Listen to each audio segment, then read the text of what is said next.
할렐루야, 좋은 아침입니다. 6월 2일 화요일 매일 말씀 묵상 시작하겠습니다. 오늘 우리에게 주시는 하나님 말씀은 여호수아 11장입니다. 여호수아 11장 16절부터 마지막 23절까지의 말씀 제가 봉독하겠습니다. 하나님의 말씀입니다. 여호수아가 이같이 그 온 땅 곧 산지와 온 네겝과 고센 온 땅과 평지와 아라바와 이스라엘 산지와 평지를 점령하였으니 곧 세일로 올라가는 한락산에서부터 헤르몬산 아래 레바논 골짜기의 바알갓까지라. 그들의 왕들을 모두 잡아 쳐 죽였으며 여호수아가 그 모든 왕들과 싸운 지가 오랫동안이라.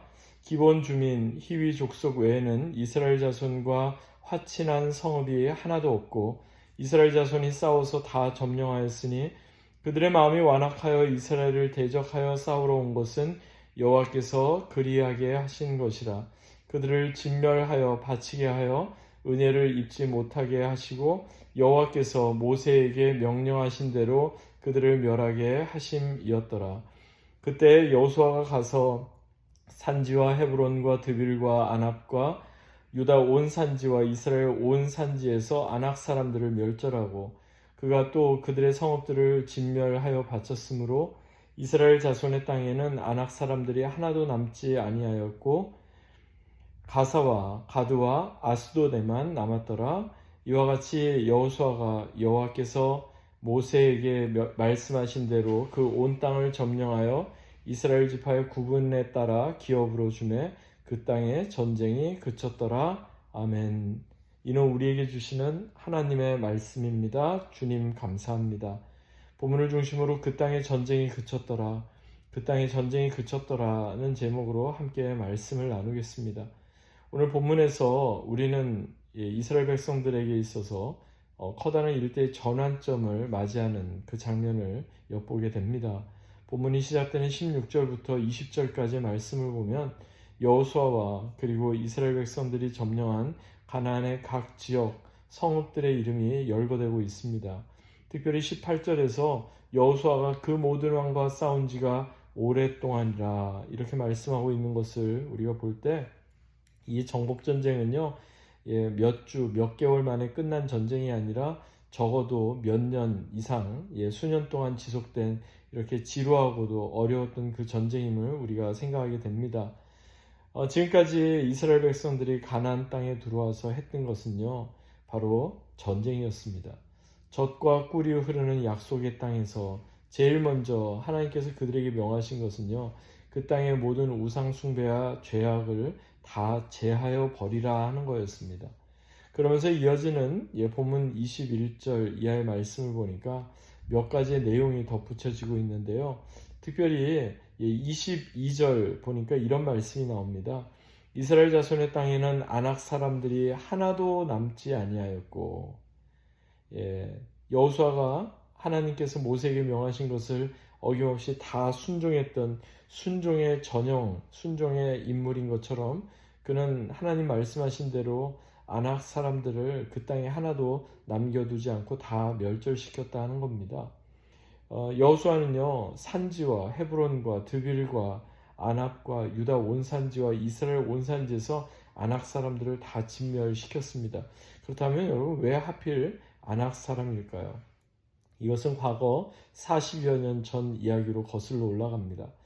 이제 막 애굽을 떠난 이스라엘 백성들 가나안 땅에 들어갈 것이라는 그러한 부푼 기대를 가지고 먼저 각 지파별로 한 명씩 12명의 정탐꾼들을 가나안 땅에 보내게 되죠. 그리고 무려 40일 동안 그 땅 곳곳을 다 정탐하고 탐지하게 합니다. 그때 헤브론 인근에서 마주쳤던 사람이 누굴까요? 바로 아낙 사람들이었습니다. 아낙 사람들을 마주쳤던 그 12명의 정탐꾼들은 어떻게 반응합니까? 아낙 사람의 그 장대한 키와 그 장대한 체격을 보면서 우리는 마치 메뚜기와 같았을 것이고 그들이 보기에도 그랬을 거다, 그런 평가를 내립니다. 그리고 이것을 이스라엘 백성들이 모인 자리에서 그대로 보고하게 되죠. 물론 여호수아와 갈렙은 그렇지 않다, 하나님께서 그들을 우리의 손에 붙이셨다 말씀했지만 나머지 10명의 정탐꾼들의 이야기, 그것으로 인해서 이스라엘 백성들은 그릇된 판단을 하게 됩니다. 그릇된 시각을 갖게 됩니다. 결국 그들은 원망을 하다가 가나안 땅에 들어가기보다 오히려 애굽으로 되돌아가자, 이런 그릇된 결정을 내리기까지 이릅니다. 하나님께서 이스라엘 백성들을 바로 가나안 땅에 입성하게 하지 않으시고 40년 동안 광야의 시간을 이렇게 보내게 하셨던 것은요, 그들의 그릇된 시각, 퍼스펙티브를 바꿔주기 위함이었습니다. 그러니까 안악 사람이나 세상의 위협, 세상의 것을 보면서 두려워할 것이 아니라 진정 하나님을 두려워해야 된다는 것을 알려주기 위함이죠. 그런데요, 옥에도 티가 있다라는 말처럼 22절 마지막 부분을 보니까 다음과 같은 말씀이 덧붙여집니다. 가사와 가드와 아스돗에만 남았더라. 무엇이 가사와 가드와 아스돗에 남았다는 뜻입니까? 바로 아낙 사람들이 그곳에 남아 있었다는 겁니다. 물론 가사, 가드, 아스돗은요, 후에 블레셋 사람들이 주로 거주했던 큰 성읍들이 됩니다.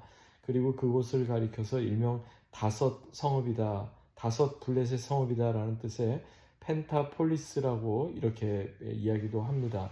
그런데요, 이게 뭐가 문제가 되겠느냐 생각하지만 거기에 남겨둔 아낙 사람들로 인해 이스라엘 백성들은 나중에 그 후예들은 큰 어려움을 겪게 됩니다. 몇 가지 예를 들어볼까요? 가사라는 지명은요, 한마디로 욕망의 대표적인 상징, 이렇게 우리가 생각해 볼 수 있는데, 이것은 사사 시대에, 특별히 사사기 16장에 나오는 삼손과 깊은 연관이 있습니다.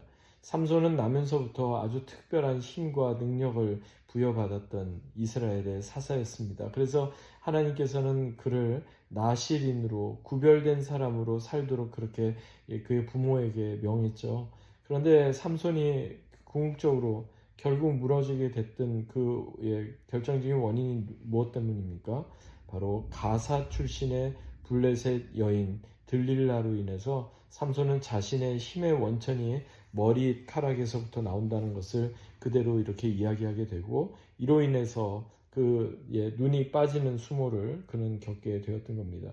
한마디로 가사 출신의 들릴라로 인해서 욕망에 빠졌던 삼손은 오히려 나중에 그것으로 인해 큰 어려움과 낭패를 겪었던 것을 보게 됩니다.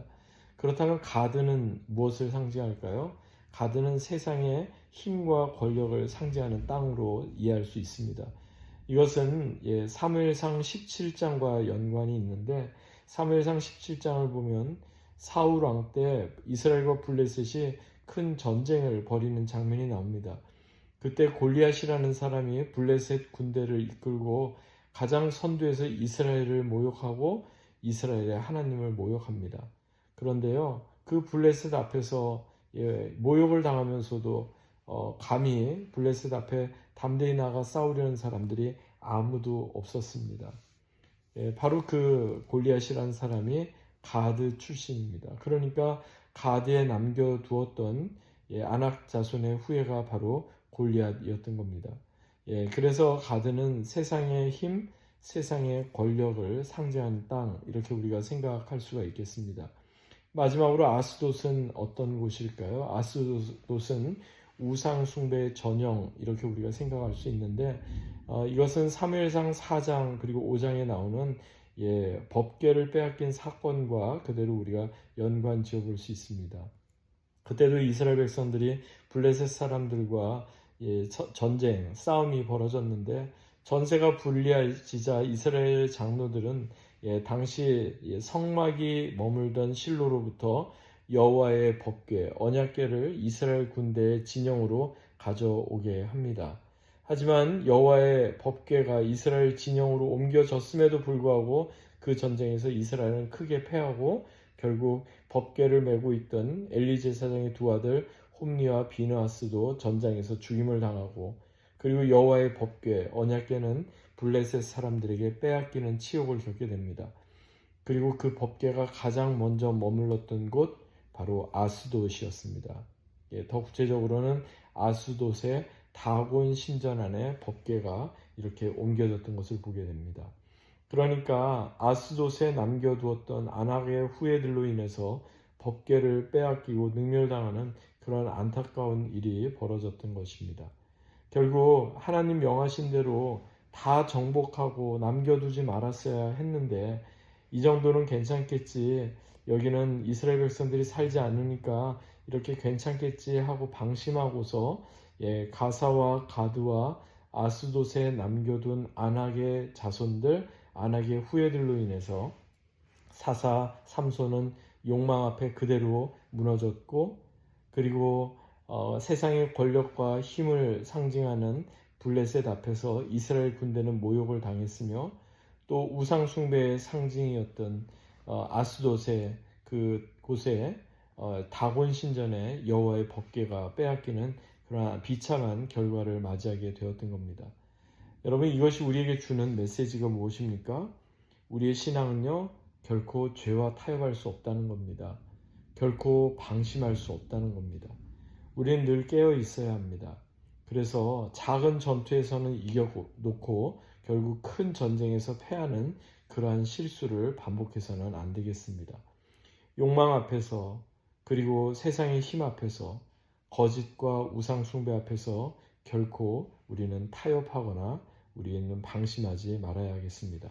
그래서 그 유명한 디모데후서 4장 7절에 보니까 사도 바울이 이렇게 말씀합니다. 내가 선한 싸움을 싸우고 나의 달려갈 길을 마치고 믿음을 지켰다라고 말입니다. 이것은 과거에 내가 선한 싸움을 싸웠지만 이제는 그러지 않는다, 과거에 내가 열심히 달려갈 길을 달렸지만 지금 멈췄다, 그런 의미가 아닙니다. 주님 오시는 그날까지 나는 중단 없이 선한 싸움을 싸울 것이고 지금도 달려갈 길을 달려갈 것이고 끝까지 믿음을 지키겠다는 그런 의미입니다. 그렇게 되어야만 비로소 그 땅의 전쟁이 그치게 됩니다. 전쟁과 갈등과 대립과 반목의 시간이 그래야만 지나가게 됩니다. 그리고 그래야만 예수 그리스도를 통해 우리에게 허락하시는 하나님의 놀라운 회복을 경험하게 됩니다. 오늘도 이 말씀 기억하며 믿음으로 사는 귀하고 복된 하루 되시기를 주의 이름으로 간절히 축원합니다. 하나님 아버지, 감사합니다. 오늘 주신 이 말씀을 우리의 마음에 되새깁니다. 진정 세상과 타협하고 죄와 타협하고 방심하지 않고 그렇게 살아가는 우리 모두가 되게 하여 주시옵소서. 주님, 타협하거나 방심하는 것이 아니라 믿음의 선한 싸움을 싸우고 달려갈 길을 달려가는, 그래서 참된 믿음을 지켜나가는 우리 모두가 다 되게 하옵소서. 감사드리며 살아계신 주 예수 그리스도의 이름으로 간절히 기도하옵나이다. 아멘. 오늘도 이 말씀 기억하며 믿음으로 사시는 복된 하루 되시기 바랍니다. 주님의 이름으로 축복합니다.